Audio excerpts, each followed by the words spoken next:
Bonjour à tous, on se retrouve en ce 13 juin au potager donc pour faire un petit tour. Donc pas mal de choses ont été faites cette semaine.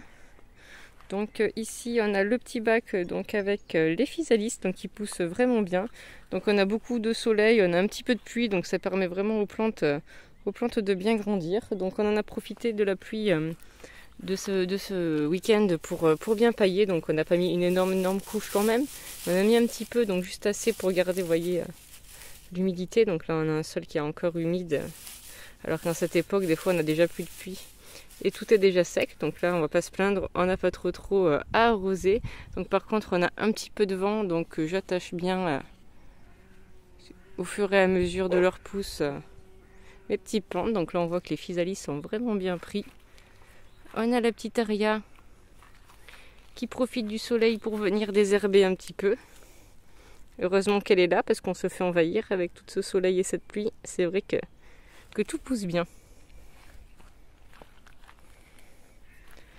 Hop, alors juste ici, donc on a le coin donc avec les tomates et les potimarrons. Donc les tomates sont vraiment en train de bien pousser. Donc surtout celle-là. C'est une Lucky Tiger et on voit qu'elle est vraiment énorme. Bon, les autres sont déjà d'une belle taille, commencent à avoir quelques tomates, mais c'est vrai que celle-ci est vraiment très jolie. Donc là on a des petites Lucky Tiger, des petites Roma. Et juste là, donc on a derrière les cœurs de bœuf, donc qui n'ont pas encore fait de fruits, mais qui commencent à faire pas mal de fleurs. Donc du coup, j'en ai profité donc du fait qu'on a encore un petit peu d'humidité, donc pour semer des petits radis sur le bord. Donc là, on voit, il y en a un qui commence à sortir. Donc là, j'ai mis des red meat, pardon. Donc c'est des gros radis verts avec un cœur rose. Et là, donc j'avais essayé d'en mettre encore quelques-uns de 18 jours. Donc c'est toujours sympa pour l'apéro. Et on voit qu'ici, il commence un petit peu à pousser. Donc voilà, pour bien garder donc l'humidité, donc là aussi, on a paillé. Et du coup, on a aussi les zoyas juste ici, donc qui sont remplis régulièrement. Enfin, régulièrement, je les remplis, je pense, à peu près une fois par semaine. Et encore, ils sont jamais vraiment vides, à part deux qui sont un peu moins imperméables, on va dire. Mais sinon, voilà, ça a l'air de plutôt pas mal marcher. Bon, on est dans une année, bien sûr, qui est assez humide. Mais bon, on va pas se plaindre parce que d'habitude, on n'a plus d'eau et il faut charrier les gros bidons d'eau de la réserve d'eau qui est là-bas tout au fond. Donc ça fait plaisir. Et il y a ce petit marron qui, comparé aux autres, lui aussi, est vraiment énorme. Alors lui, ça doit venir du fait que je l'ai mis entre deux zoyas. Donc il y en a un ici et un là-bas. Et on voit vraiment qu'il devient énorme. On voit presque plus l'aubergine, il va la recouvrir.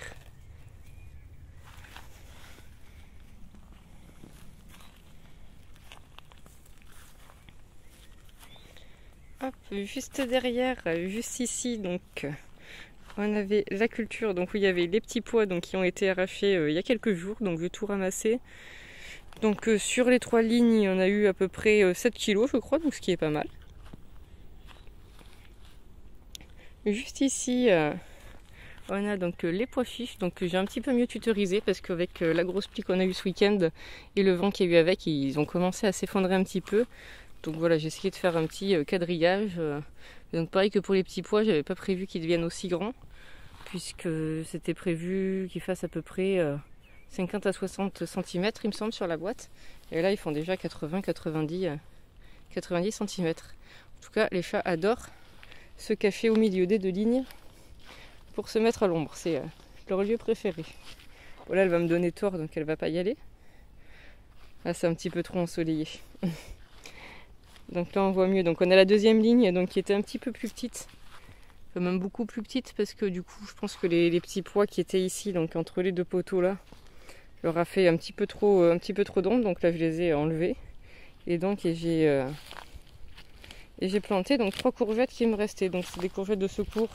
Donc elles ont un petit peu stagné en pot. Mais bon, voilà, je les ai mises en terre. Il n'y a pas de raison qu'elles ne poussent pas. Donc les courgettes, je les ai mis à 3 périodes différentes. Donc on en a là-bas avec les poivrons. Donc j'irai vous montrer un petit peu plus tard. Donc j'avais mis en avance. Donc je commence à faire des petites courgettes. On en a juste ici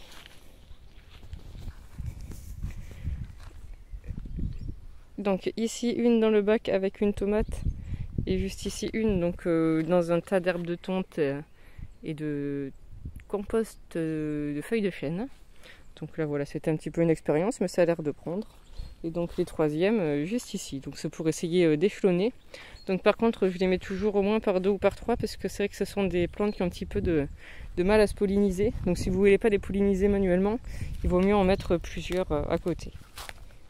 Puis bon voilà, d'avoir des fleurs aussi qui permettent d'attirer les pollinisateurs. Donc pour ça nous on a de la chance, puisque je ne sais pas si vous le voyez, je vais aller vous montrer. Mais juste ici, on a tout un champ de lavande. Donc là je vous dis c'est de la chance parce que ça va attirer les pollinisateurs. D'ici 1 ou 2 mois à sentir la lavande très fort, j'aurai peut-être pas le même discours. Donc juste ici, donc c'était là le bac où j'avais des salades et où j'avais planté des melons. Donc bon, mes 3 melons s'étaient fait manger par les limaces. Donc j'en ai replanté 3. Donc cette année on n'a pas eu vraiment de chance avec les melons. À chaque fois que je les ai semés déjà il a fait froid, il n'y avait pas de soleil, donc elles ont eu un petit peu de mal à germer. Après quand elles ont commencé à germer pareil, elles ont un petit peu tigé à cause du manque de lumière et de chaleur. Quand je les ai plantées, la moitié se sont fait manger. J'en avais ressemé que je gardais à l'abri dans un châssis dans la cour et ils se sont quand même fait manger la nuit par une souris alors que je fermais le châssis, mais elles ont réussi à trouver où passer et les ont grignotés. Bon, elles sont sauvables, mais bon, je sais pas, une malédiction doit être portée sur mes melons cette année. Donc juste ici, donc j'ai fait une petite ligne aussi de haricots nains contender. Donc ce sont des haricots verts classiques. Donc j'ai mis des haricots nains parce que c'est vrai que nous ici en général souvent en août on a une grosse tempête donc avec beaucoup de vent. Et à mon avis les pois grimpants n'auraient pas fait long feu. Donc pour être sûr, surtout qu'on a de temps en temps des petites tempêtes, des orages un petit peu tout le temps. Donc j'ai préféré mettre des petits pois nains et d'être des haricots nains et d'être un petit peu plus tranquille. Bon, culture qui comme d'habitude par contre n'a pas fonctionné, donc c'est celle des patates. Donc c'était pourtant bien parti dans ce bac de compost. Et là on voit que toutes sont en train de sécher. Donc ça fait presque 3 mois. Donc ça aurait pu être parce qu'elles sont prêtes, mais je pense pas, vu qu'on en a qui sont encore vertes, on n'a pas eu beaucoup de fleurs. Donc je pense plutôt qu'elles ont dû attraper le mildiou ou une maladie avec l'humidité, enfin je sais pas. Enfin, on n'a pas beaucoup de chance avec des patates, donc je peux pas bien me rendre compte.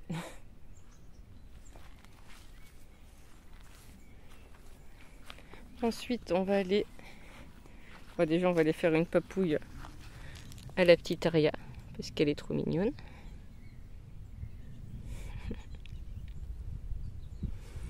Et ensuite, on va aller voir notre planche de culture juste ici. Donc là, on a donc les oignons. Donc eux, les oignons, par contre, sont vraiment très beaux. Bon, j'ai commencé à désherber un peu, mais il me reste encore un peu à désherber. Hein. C'est pas toujours facile. Donc là, on a des échalotes qui, pareil, sont prometteuses. Et juste ici, donc les oignons, donc ils commencent déjà à être une belle taille correcte. Là. On va bientôt pouvoir en consommer. Donc là, je pense même que si on voudrait en consommer, pas pour les conserver, mais pour les manger de suite, on pourrait les ramasser. Je pense même qu'on va bientôt commencer. Donc autre culture qui a déjà d'ailleurs commencé, c'est celle des cornichons. Donc vous voyez juste ici. Donc là, je les ai déjà ramassés. Donc je vais plus voir vous en montrer des gros, mais il doit y avoir des petits juste ici. Donc voilà, celui-là, il est déjà...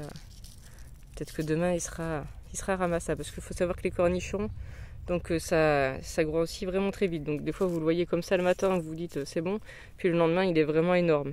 Donc après ça dépend de comment vous aimez vos cornichons. Certains les aiment même plus petits et plus croquants, d'autres un petit peu plus gros. Donc voilà, après ça dépend des goûts. Mais par contre vraiment les cornichons, c'est une culture que je recommande, parce que c'est vrai qu'avec quelques plants on peut faire pas mal de bocaux. C'est très très facile à faire. Et c'est vrai qu'en général, tout le monde se régale. En général, tout le monde aime bien déguster les cornichons. Donc juste à côté, on a aussi, donc j'avais mis 6 concombres. Donc on voit que aussi commence à bien pousser. Celui-là est un peu plus petit, mais là on voit qu'on en a un vraiment gros. Donc les cornichons n'ont pas été paillés parce qu'on voyait il y a encore un petit peu des traces de l'oïdium. Donc bon, je voulais pas trop que ça se propage. Donc du coup j'ai décidé de ne pas pailler et pour garder un petit peu donc l'humidité du sol donc pour cet été. Donc bon, là on a donc encore les salades, mais qui sont ramassées donc au fur et à mesure. Et donc là, juste ici, donc j'ai fait une ligne de haricots Black Turtle. Donc c'est des petits haricots noirs parfaits pour faire des chili con carne et des choses comme ça. Donc du coup je les ai fait juste ici, donc c'est des haricots nains aussi. Donc comme ça permettra de faire un petit peu d'ombre au pied des concombres et des cornichons. Donc pour garder un petit peu l'humidité et de l'ombre à leurs pieds. Et sans trop les arroser eux directement. Donc c'est ce que je fais déjà avec les salades. Là j'arrose quand j'arrose bien sûr, parce que bon on a quand même de la pluie, donc j'y vais avec parcimonie. Donc j'arrose en général les salades donc pour pas qu'elles montrent trop vite en graines comme celle-ci. Et donc du coup donc voilà, j'arrose les salades et pas les cornichons. Et du coup ils profitent de l'humidité donc des salades futures. Après donc ils profiteront de l'humidité des haricots. Ils profitent aussi donc de l'humidité donc de l'espace arrière donc qui est lui paillé et dans lequel il y a des zoyas. Ah, d'ailleurs je viens de me rendre compte que là on voit que mes petits haricots commencent à sortir de terre. Donc j'avais arrosé un petit peu ce matin, on voit que déjà ça commence à être bien sec, donc on voit que ça décolle des couches. Donc là ici j'avais essayé donc de semer en poké. Et les autres donc, que je vous ai montré dans le bac tout à l'heure avec les melons donc, ont été semés en ligne. Donc je vais essayer les deux différentes cultures. Donc en général je fais en ligne, mais j'ai vu donc que c'était un petit peu mieux, donc ça résiste un petit peu mieux au vent quand on les faisait en poké. Donc j'ai décidé de faire les deux façons et on va bien voir ce qui se porte le mieux. Hop, bon ici on a l'ail bon, qui a attrapé donc, la rouille. Hein, bon. Après l'ail c'est pas toujours facile, soit il fait trop sec, soit il y a trop d'eau, mais bon on voit qu'on a quand même des jolies petites gousses et on aura quand même voilà, une récolte. Puis si jamais je vois qui se conserve mal en les séchant, j'aurai juste à les congeler. Il y a toujours au moins deux problèmes à une solution. Alors juste ici, donc on a un autre bac donc, dans lequel j'avais mis des cucurbitacées, des poivrons et des piments. Donc là on a une grosse courge musquée qui commence à bien pousser. Donc là la mélisse a été coupée et est en train de sécher. Donc là on a donc les 7 poivrons, donc toujours bien paillés et avec les zoyas. Donc c'est pas tous des zoyas, donc comme je vous avais déjà montré, donc il y en a certains donc qui ont un trou et il y en a d'autres donc qui ont été bouchés au fond. Bon, en tout cas, tout a l'air de bien profiter. On voit que ceux-là, les deux premiers sont vraiment beaux, alors qu'au final, c'est pas ceux qui ont du coup le plus d'humidité. Mais bon, en ce moment, il pleut tellement que je suis pas sûre que mes zoyas changent grand-chose. Donc là, ensuite, on a nos deux courgettes. Donc les deux premières donc, que j'avais mis, que je vous disais tout à l'heure. Donc là, les variétés que j'ai mis, c'est des Black Beauty, il me semble. Donc là, on commence à voir la première courgette qui est en train de pousser. On en a une autre juste derrière. Donc on n'a pas trop de problème pour l'instant de pollinisation. Pardon, je cherchais mon mot. Après on a quelques fleurs. Donc j'avais essayé moi de mettre, je vous avais montré cette mare, bon il faut désherber un petit peu. Donc j'avais essayé de planter, de semer pardon, quelques fleurs. Donc beaucoup se sont fait manger par les limaces. Donc certaines ont réussi à pousser donc un petit peu tardivement parce qu'elles ont manqué donc de chaleur. Mais bon, la nature fait toujours bien les choses. Alors on a d'autres plantes qui ont poussé toutes seules spontanément. Vous voyez, celle-ci, elle est vraiment magnifique. Et après, bon, le principe, voilà, c'était d'attirer les pollinisateurs. Et si on pouvait aussi réattirer donc les libellules un peu par ici, parce qu'on n'en voit plus trop. Donc c'était pour ça que c'était avec un petit point d'eau. avec quelques fleurs. Donc j'avais aussi mis une racine de canne de Provence qu'on avait arrachée donc sans faire exprès en ramassant. Donc je l'avais mis dans l'eau et elle a l'air de bien pousser. Donc ça fera un petit peu d'ombre dans l'eau, puis là ça risque pas de se propager puisque c'est une baignoire. Bon, celui-là est un petit peu vert. On a aussi donc nos fraises. Donc là c'est un petit peu plus calme en ce moment, donc on a une grosse récolte à un moment. Là on ramasse quelques marais des bois, on peut voir que on en a quelques-unes qui commencent à rougir ici. Et là on commence à voir donc de nouvelles fleurs un petit peu partout, donc qui va nous donner une nouvelle récolte. Là on a même une grosse charlotte qui est encore verte, mais bon voilà, on voit qu'on va avoir bientôt une deuxième vague de fraises juste ici, et même ici. On peut voir qu'ils ont bien grandi et qu'elles recommencent à faire des fleurs. Donc il y a un petit peu un mélange de plusieurs variétés ici. Donc c'est pour ça que tout ne donne pas des fruits en même temps. Mais bon, c'est pas mal, ça permet d'avoir des fruits échelonnés un petit peu tout le temps dans la saison. Hop, et juste ici, donc on a le potager, donc le jardin aromatique, donc qui n'a pas beaucoup évolué. On a notre figuier qui pousse toujours bien. La sarriette donc qui n'est pas encore en floraison, donc je n'ai pas encore ramassé. La sauge donc qui a complètement enseveli l'hysope qui a disparu et qui s'attaque bientôt à la ciboulette. Donc je pensais pas que ça allait devenir vraiment aussi énorme. Pour ça je vais pas tarder à venir la ramasser. Donc c'est la première année, mais j'ai vu que c'était plus au mois de juillet. Donc on va attendre encore un petit peu. La l'origan, donc on avait 2 pieds qui commençaient à faire des fleurs, donc je les ai récoltés. Et donc j'ai laissé les 2 autres pour pouvoir déjà aussi en récolter en fruits. Puis j'attends un petit peu de voir quand elles seront montées en fleurs, peut-être que j'en ramasserai d'autres. Mais c'est vrai que pour faire dans les pots de tomates ou des choses comme ça, c'est bien d'en avoir aussi en fruits. Donc la verveine, pardon, a elle aussi été ramassée, donc ça a permis de lui faire une petite taille. Bon, pareil, c'est la première année où je la récolte, donc je sais pas si j'ai bien taillé. Je pense que c'est peut-être pas foufou. Et bon, on verra.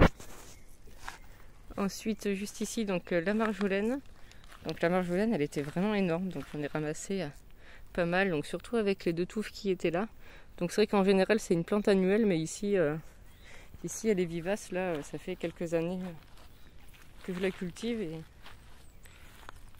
elle résiste à l'hiver. Voilà, on a notre deuxième carré donc de patates. Donc il va falloir que je vienne désherber, parce que c'est vrai que ça a vraiment bien poussé, mais bon, ça pousse un petit peu partout. Donc je désherbe au fur et à mesure. Puis bon, comme je vous dis, les patates, j'y crois plus trop. Là, elles sont vraiment petites. Et elles commencent à avoir aussi des petites taffes. Donc je pense que elles ont dû attraper une maladie, peut-être le mildiou, quelque chose comme ça. D'habitude, elles sèchent parce qu'elles n'ont pas assez d'eau. Et cette année, elles ont dû trop en avoir. C'est le jeu. Faut pas tout réussir, mais c'est vrai que les patates, tout le monde a l'air de réussir. Et je n'y arrive jamais.